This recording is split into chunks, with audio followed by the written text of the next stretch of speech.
Hello friends, this is Amit Somani and today is December 30, 2021. So I am excited to be in Richmond, Virginia and I'm at this restaurant, watch out, okay, Dot's Back.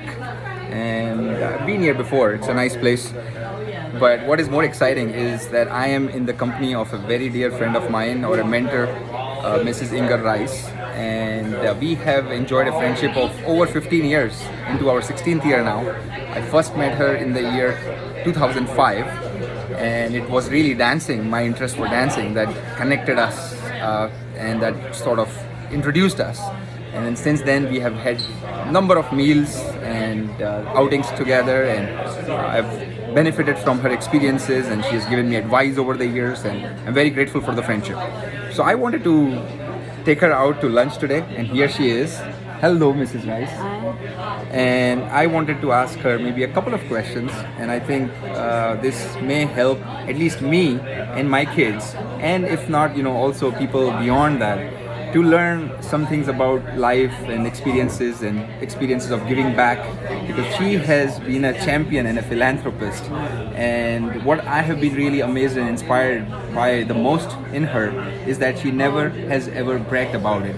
She's so humble, she's so grounded, in spite of doing all the amazing things that she has over the last several decades. So it's really an honor and an amazing experience to just have the opportunity to have spent the time with her over the years. And I don't want to be selfish and restrict and limit those experiences to just me. I want you all to also benefit from some of the things that she has done and what has probably inspired her to do those amazing things over the course of her life. So here is Mrs. Rice. So you asked me why I do volunteer work. I guess it all started when I used to go to a French school in Copenhagen, Denmark, called Jeanne d'Arc. And I was 12 years old, and I was Lutheran Protestant, and the school was all Catholic, full of nuns. And one day I came home from school and told my parents that I wanted to become a nun. And my parents said, "You're not going back to that school again." My mom said, "You're not going back to that school because you're not going to be a nun."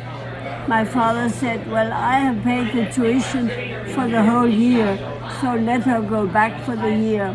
And my mother won and said, "She's not going back tomorrow." So the next day I did not go to school.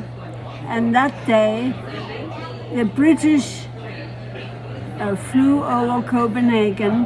We were occupied by the Germans, and the British had agreed with the Danish underground movement that they would bombard the German headquarters in Copenhagen, where the underground movement was prisoner. So the leading plane was hit by the Germans, and it had to drop its bombs, and they dropped the bombs at my school. And all the other planes thought this is the target, so they dropped their bombs at my school too. And 500 children died, and luckily I didn't go to school that day. So God must have had something in mind for me to do, and I keep that in mind when I do things. I had something to do that was worthwhile in this life. That's all why it started. My parents got flowers and letters saying, "So sorry your daughter died," but luckily I didn't go to school that day. So that's how it all